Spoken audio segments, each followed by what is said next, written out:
अपवर्तन के दूसरा फेस देखते हैं। यह एक कांच है, इसको क्या मानते हैं? कांच है। ये है विरल माध्यम, विरल माध्यम, और ये है सघन माध्यम। सघन माध्यम मान लो ये कांच की सिल्ली है, कांच की सिल्ली है, सिल्ली है। जब प्रकाश की किरण कांच पे पड़ती है, इस किरण को क्या कहते हैं? आपतित किरण। तो यह अभिलंब की ओर मुड़ जाती है,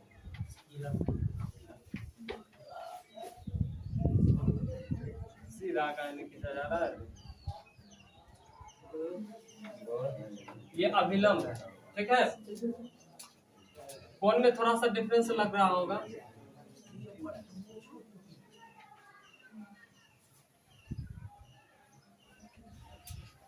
तो जो है ना, क्या बताए, क्या नाम रखे समझ में नहीं आ रहा।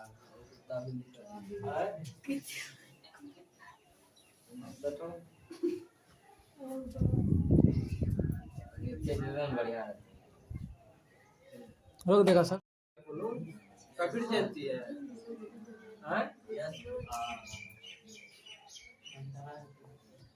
कबीर जयंती है। चलो देखो, अब एक प्रैक्टिकल करके देखते हैं। कांच की सिल्ली से जब प्रकाश की किरण पड़ती है तो कांच से होकर निकलती है, और फिर कांच से जब बाहर निकलती है तो कैसा किरण होता है?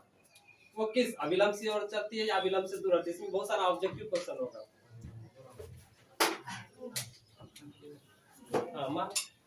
क्या है?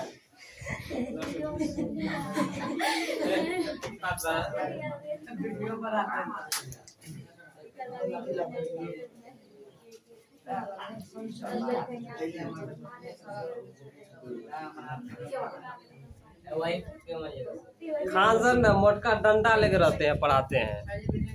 जब देख चलने क्या करते हो, वीडियो में भी है, क्या करते हैं, जब देखते हैं कोई लड़का बदमाशी किया, उस बच्चे को ला के खड़ा कर देते हैं, कहते बोर्ड की तरफ घूम जाओ, तो हाथों से डंडा से मारते हैं, बेइज्जत होता है अलग, उतना बच्चा के बीच में।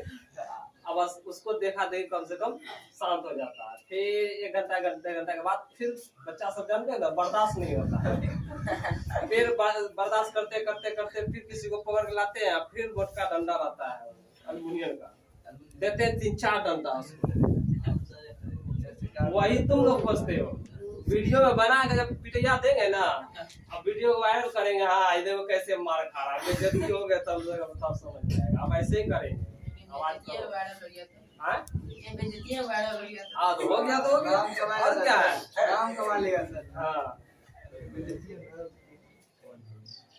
तो चलो खा तो लगा, मैंने ठीक किया, गलत करता था इसीलिए पिटाई खाया। चलो देखो, तो जब प्रकाश की किरण कांच से होकर गुजरती है तो वो अभिलंब की ओर मुड़ जाती है। इससे पहले हमने यह बता दिया है कि आपतित किरण, अभिलंब और निर्गत किरण। अच्छा, इसको कहते हैं अपवर्तित किरण।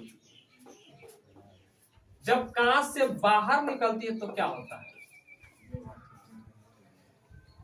ठीक है, और यहां से हम भी एक लंब खींच लेते हैं, तो हमें पता चलता है कि यहाँ अभिलंब से क्या हट रही है? दूर हट रही है। क्या हो रही है? दूर हट रही है। और इसको कहते हैं निर्गत किरण।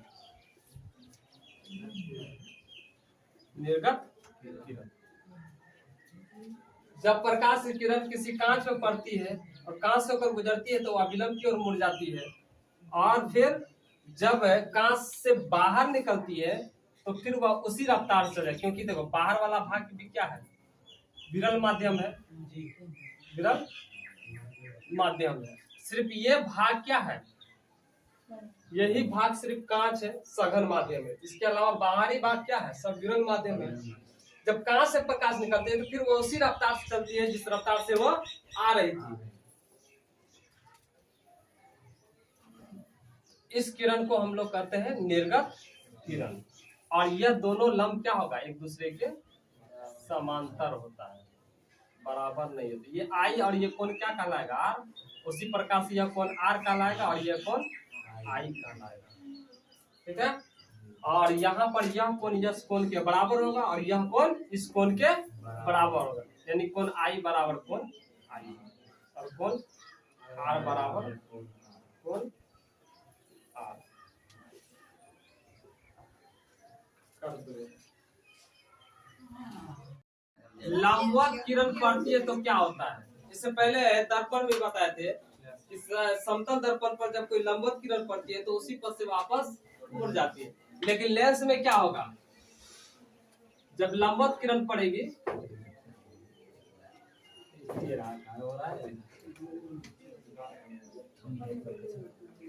खा लेना,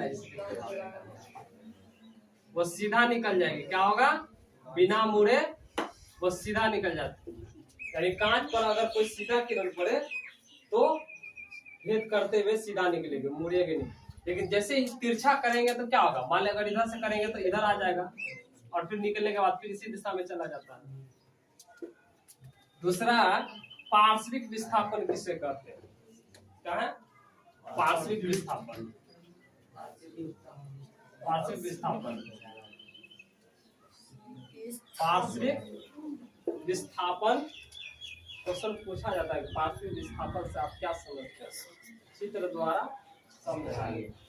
तो पार्श्विक विस्थापन के लिए सबसे पहले कांच लेते हैं। ये क्या है बेटा, कांच। क्या है, कांच है, कांच।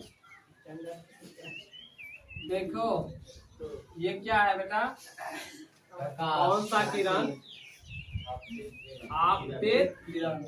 किरण बार बार रिपीट हो रहा है, कम से कम याद हो जाएगा। आपतित किरण जब कांच से होकर गुजरती है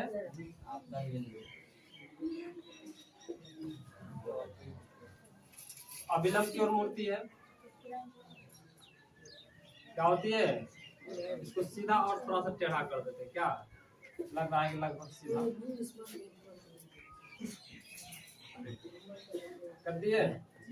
तो इस किरण को कहते हैं हम लोग अपवर्तित किरण, ठीक है। और जब यह बाहर निकलती है तो फिर वह उसी रफ्तार से आने लगती है, जिस रफ्तार से किरण आपतित होती है उसी रफ्तार से किरण निर्गत होती है। इस किरण को हम लोग निर्गत कहते हैं। निर्गत किरण क्या होता है, जब माध्यम 2 से माध्यम 1 में किरण प्रवेश करती है तो उसे हम निर्गत किरण कहते हैं। फिर समझ लो कि आपतित किरण किसी लेंस से होकर गुजरती है तो उस किरण को अपवर्तित किरण, और फिर लेंस से होकर फिर बाहर निकलती है उसे हम निर्गत किरण कहते हैं। आपतित किरण, अपवर्तित किरण, निर्गत किरण। अब हम सीधा देखो, आपतित किरण को अगर हम सीधे के रूप में सीधा खींचते हैं, देखो खींच रहे हैं, सीधा खींच रहे हैं, और इसको हम सीधे पीछे की तरफ बढ़ाते हैं। क्या करते हैं, पीछे की बढ़ाते हैं। तो आपतित किरण को जब हम आगे की ओर सीधी रेखा में खींचते हैं और निर्गत किरण को जब पीछे हम सीधी रेखा में खींचते हैं तो दोनों किरण एक दूसरे के समांतर होता है। क्या होता है, एक दूसरे के समांतर क्रम में होता है।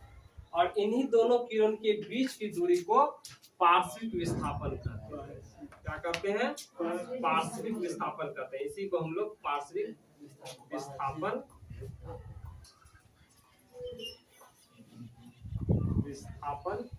कहते हैं। यानी कि आपतित किरण को जब हम सीधे आगे की ओर बढ़ाते हैं और निर्गत किरण को जब हम सीधे पीछे की तरफ बढ़ाते हैं तो वे दोनों किरण एक दूसरे के समांतर होती है, और इन दोनों किरणों के बीच की दूरी को पार्श्विक विस्थापन कहा जाता है। और इन्हें हम चित्र के द्वारा समझा सकते हैं इस तरह से। कोई दिक्कत तो पता है पार्श्विक विस्थापन से आप क्या समझते हैं, चित्र के द्वारा समझा। तो आपतित किरण को सीधी रेखा में खींचना और निर्गत किरण को पीछे की ओर सीधी रेखा में खींचना। इन दोनों के बीच की लंबवत दूरी को करते हैं पार्श्विक विस्थापन। अपनी भाषा में लिखना है इसको। अब आता है अपवर्तनांक। अपवर्तनांक, अपवर्तनांक क्या है?